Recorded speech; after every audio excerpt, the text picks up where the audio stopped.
Hello everyone, welcome to our Let's Play series of Pillars of Eternity 2.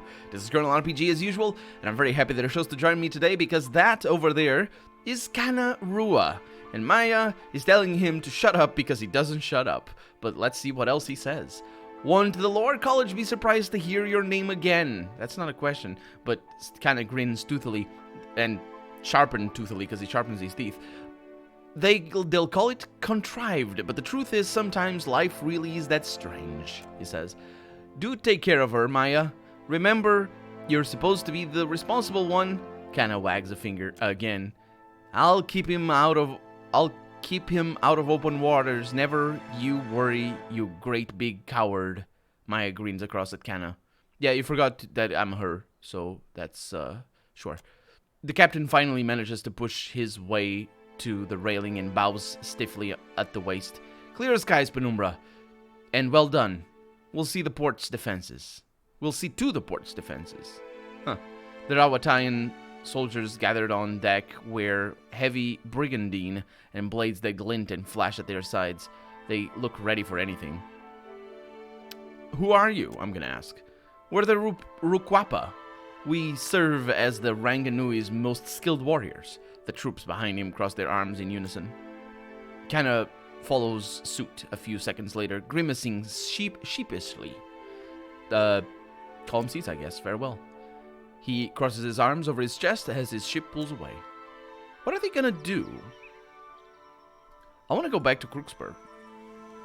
I want to see what's going on in there. I shouldn't go back to Crooksburg, but I might just reload if there's nothing here. Not that we're strapped for time or anything. There's a merchant. Oh, hail, hardy traveler. The blizzards of the land rival even Rawatai's storms. They're Rawataian soldiers, I assume. They're pretty tall, so they must be Almawa. And there's Hawk. Hey, Hawk. You don't join me? Okay. Royal sword, yeah. Good work with the slavers. We'll make sure they don't come back. Yeah, do make sure. I wonder if they're still all here! All that... Oh, no. Harshlands forge strong people now. Oh, Gunhawk. Suppose it can't be helped. The Gunhawk is just a type of unit. I suppose. Let's go inside. Still probably gonna reload once I realize there's nobody here. Unless there is somebody here. I expect not to. Or there not to be anybody. This is the big office. Nobody with a name anyway. Yep. Okay, reloading. I don't know the key. It occurs to me. It's F8. The last one of the middle group. I never know the numbers well enough. Only for the first 5, I guess. Because it's just 4 groups of 4 and I'm not used to thinking about that. Groups of 3 are easier. In my head. So, off we go to the other area that I could have gone to already. And maybe should have gone to already. Because we were on this way. Oh, man. We're... man, it's gonna be tricky because of all the companions that need to join me. That need to join me for the Fort Deadlight, and probably I'll get myself into trouble there. So these are mercenary. What the heck? A Durga? They have a helmet, but no, that's probably an Orlan with a helmet, because Orlans can definitely wear helmets. Looks like trouble. Does it? Because they weren't attacking for a while. Oh man, that guy. Okay, yeah, we're good. The pleasure is mine. Let's find out what happens. Okay. Ahuluthen. I think these guys are going down easily. Oh, you did it already. Good. Just do all the lightning. And that's that. Okay. Let's move forward. Let's do that. Don't do that sound. Let's do that one. Sweet redemption. Mm-hmm. That one. What say? See? It makes no difference. Did you not do it? Oh, we did it. There's a cipher coming on. Interesting. Durga's the ascetic. Aha. Now that I have Durga's head, well, I don't think I do. I have the splatters of blood. Your That's probably story good ends enough. See here. that, Ishi? You see that? It's pink mist. Okay. Storm Turner Cloak grants armor rating against water attacks that increases as wearer loses health, and against freeze and against shock. That's actually not too shabby. What kind of cloak are you wearing? Oh, do we all have nice cloaks? We don't all have nice cloaks. So you need a cloak. I shall get you a cloak. That's a cool enough cloak. They're all tattered, though. But then again, it does make sense. Oh, Doors. I'm not sure. I'm not sure if it makes sense or not. Because cloaks are usually... I don't know. You don't use cloaks like that. They're not meant to be used like that. You pack them up into a bundle and you carry them like by your... What's the word? What's the name for the thing behind your neck? For that part of the, like, you know, the part behind your neck, I guess. Anyway, you use it there. And then when you need it, which is, well, those are cloaks for protection, so I suppose you'd need them in combat, but they would be terribly unwieldy in combat. We got something in here. You notice a small pavilion containing a large weathered statue of stone a little ways off the path. It appears to be a Huana shrine. Let's search the area first. The statue and surrounding area is clean and maintained. Locals likely visit the shrine frequently to keep it that way. You look around but don't see anyone nearby. I'm gonna approach and identify it. It's a failure. The craftsmanship of the statue is remarkable, but time has worn down its features. You cannot discern who this shrine was dedicated to. Okay, let's not mess with it. I don't think I need to. I'll just take their food. And we got a couple of places with water, and that's that. Not that I need the water either. I'm just taking all their stuff because that's what they get. And also because my boat is very pretty. It is, look at that. Okay, so we are Sayuka. We've been to Sayuka. We have an expert captain of the Principi. Oh, I need to go over there. Oh, I guess... No, that's Tunaj. Fort Deadfire. That light is over there. Yeah. Takabna? Let's look at it. Takabna is not a thing, but the insane... Insane is. It is not? Can I press escape? Thank you. Can I not? My god. Not, can't figure out the keys. Mir... Oh, I think we saw Mir. Yeah, we don't have to kill them. So, Chinekataka it is. Like, Ataka is right there in the middle, and we just go that way, and that's pretty straightforward. I wonder what that is. Oh, we have a thing in here. Oh, wait, I think I... Didn't I come here before? I think I did, and you can't go there for some reason. Oh, did you see that? That was me pressing 3. Oh, yeah, we can. It's a nice stopping place. Off we go. And off we go. Songo, yeah. What's that? It's fine. Off we go. Okay. So yeah, we're going to Nekataka. Oh, hi. We're going to Nekataka because we want to deal with the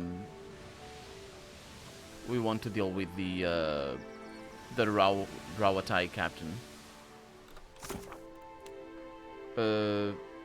Crook. Clearing out Crookspur. Right there, Atsura, in the Imperial Command. So that's in the Bronze Citadel, or Brass Citadel.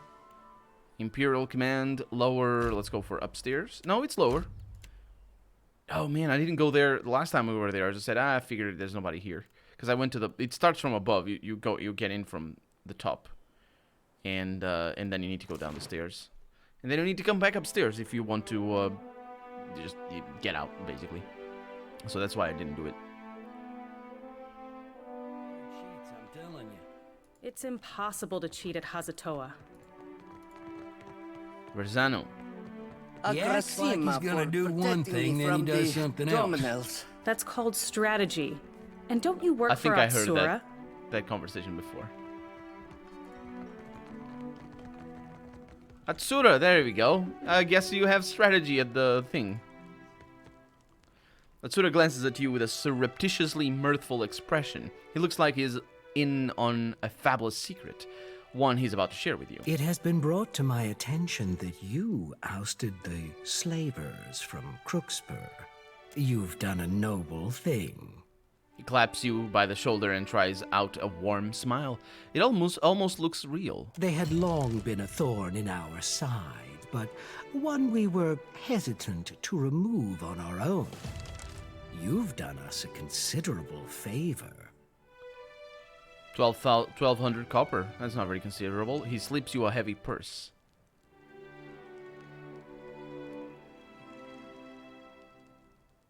Thousands suffered because of them. Of course I did something. Indeed, indeed. But the problem hardly begins or ends with the slavers. Indeed. He raises his brows, watching to see if you're following. Deadfire is a troubled place, beset by all manner of predation and lawlessness. Adventure stories blame it on the fury of Helia's storms and the hunger of Andra's beasts. He shakes his head in disgust. Historians like Maya's own dear brother would spin you a tale of isolation and trade booms. He also said that sharing knowledge and sharing cannon fire were as different as birds and foxes. Isn't it?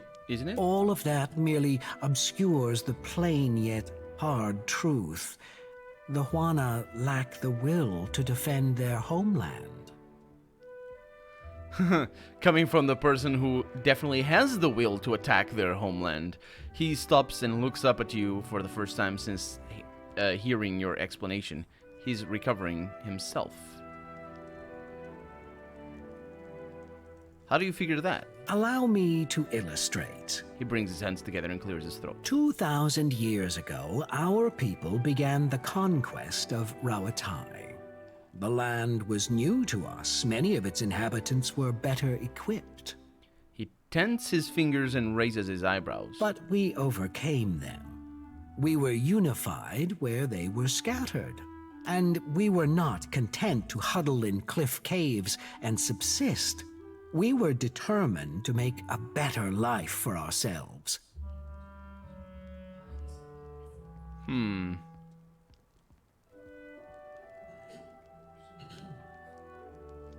Interesting line over here. What's your point? The Huana don't have to be warriors to deserve happiness. It is not about deserving. There is no pity in a storm, or a famine, or a slave raid. There are only victims and survivors. He frowns, lacing his fingers together and pacing behind his desk.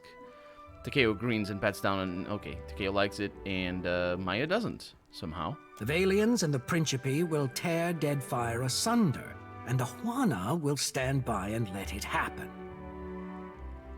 Well, that's what I've been complaining about. The complacency of the freaking government, of their government anyway. Well, as such as it is, because the Nekataka isn't really the capital. It's sort of, I mean, it's complicated. It's not centralized.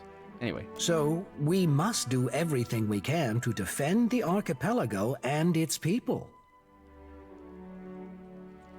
He stands a little straighter, drawing his shoulder back. We shall ensure that the slavers do not return by stationing one of our most elite fleets at Crookspur. He watches you as he explains this, eyes searching your face. I thought they had done that already. But that's also short-sighted a little bit, because they don't go there, they go elsewhere, right? I mean, let's see, why are you telling me this? That's prudent. If you had those ships, why didn't you send them against Crookspur itself? That's interesting. Let's try and probe that. And give the Valians and the Huana cause to unite against us? No. In any case, our attentions are now focused on Sayuka for now. I'm sure the Hazanui will summon you when the time is right.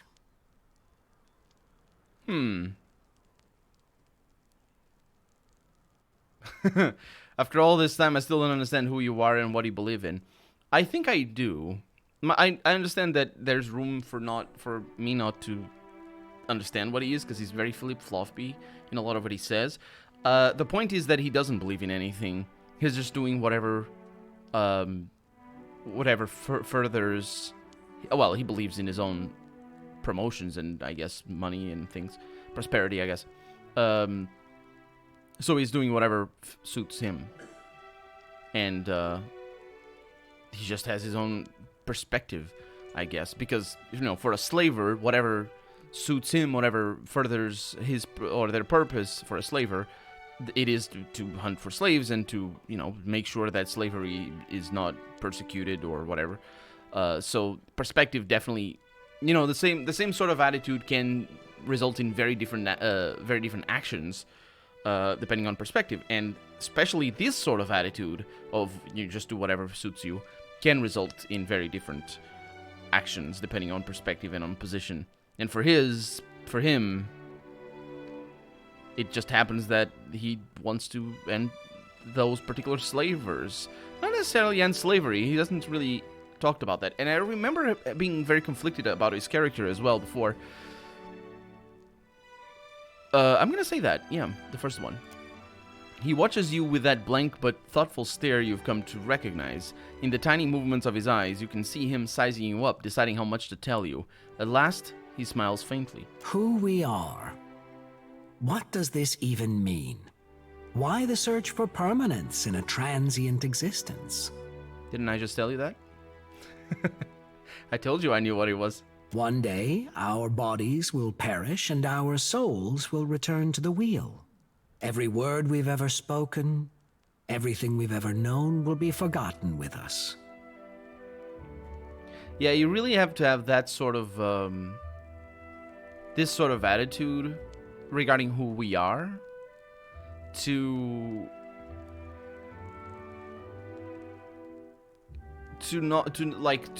disregard who we are. Because if you think of yourself as the words you've spoken, the things you know, and like your specific experience of life, that's gonna disappear.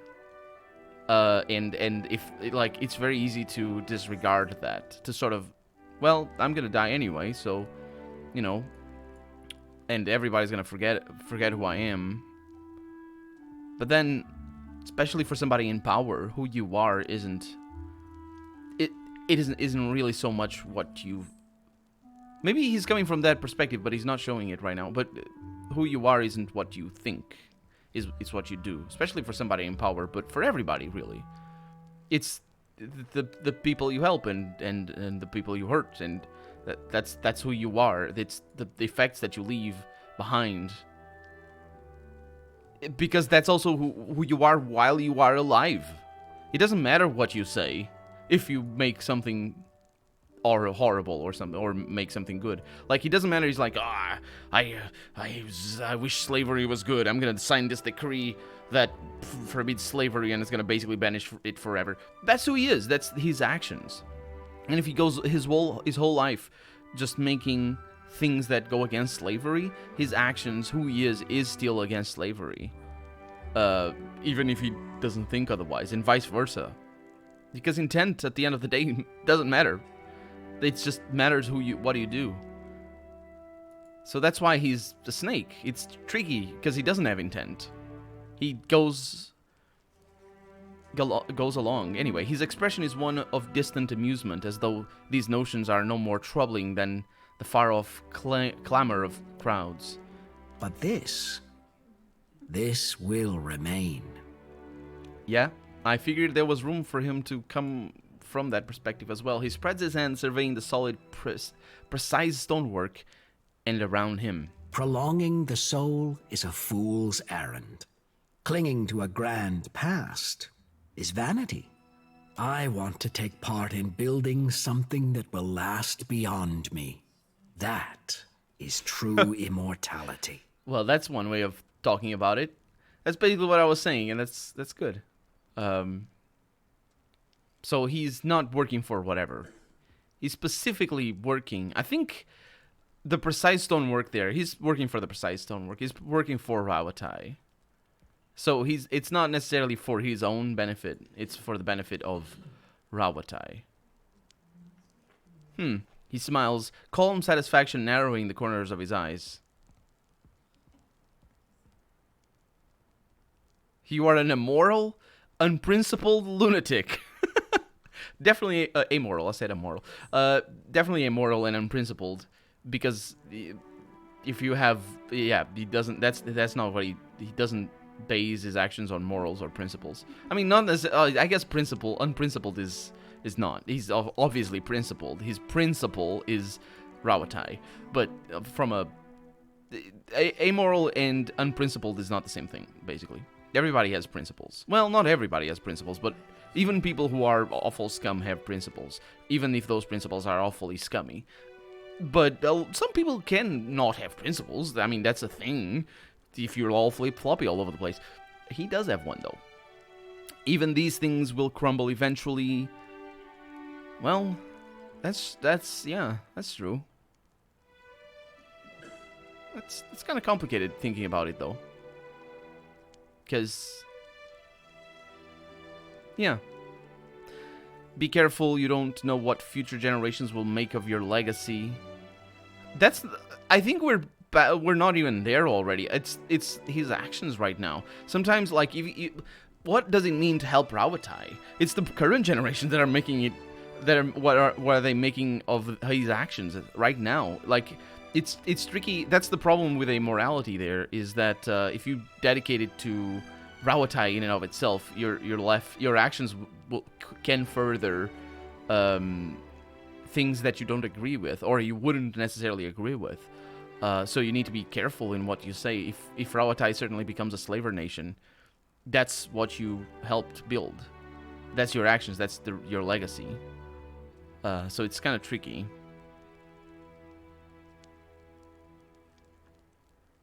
My character doesn't care about that. She's gonna say, you are an amoral, unprincipled lunatic. I am whatever the rough country needs me to be. Exactly what I said. If your words bother him at all, it doesn't show on his face. I don't think it does. They do. But you and I have much to do, and little time to discuss philosophy. We weren't discussing... I maybe was discussing philosophy. I wasn't discussing philosophy either. You certainly weren't.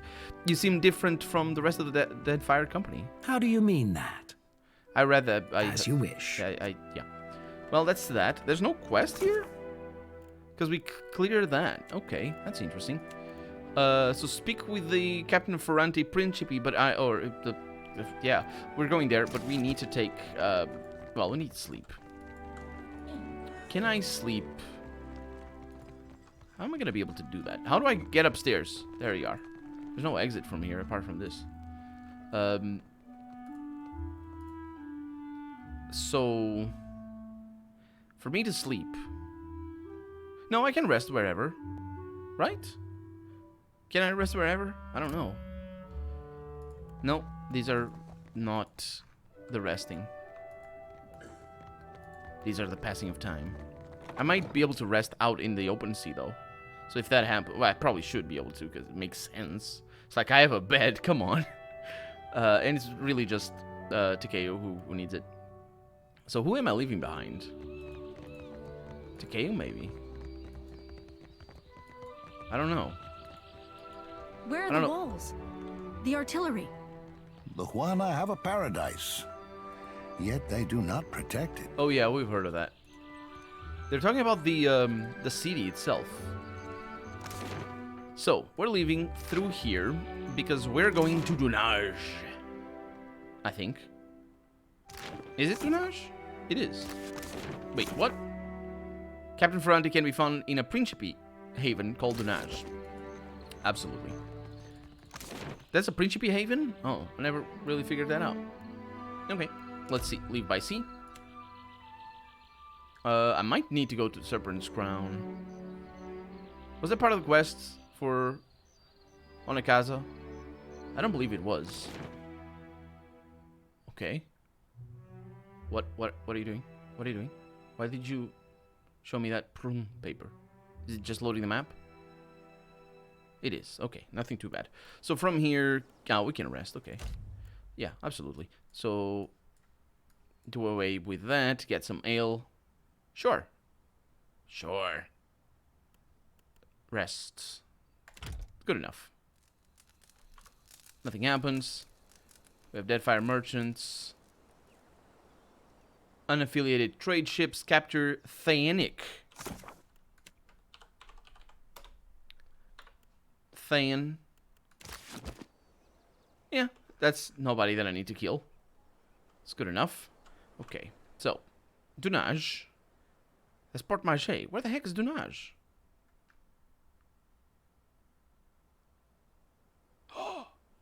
That's why I did. Yeah, Port Marché is not a Principe place. That is. Okay, off we go to Dunage. But we're also out of time for the day, so we're gonna need to go there next episode. For right now, I'm Colonel RPG, and this has been Pillars of Eternity 2. I really hope you've enjoyed it, and if you did, go ahead and leave a comment. Like the video if you want to see the next episode come out sooner rather than later. But above all, thank you so much for watching, and I hope I'll see you next episode. Bye-bye.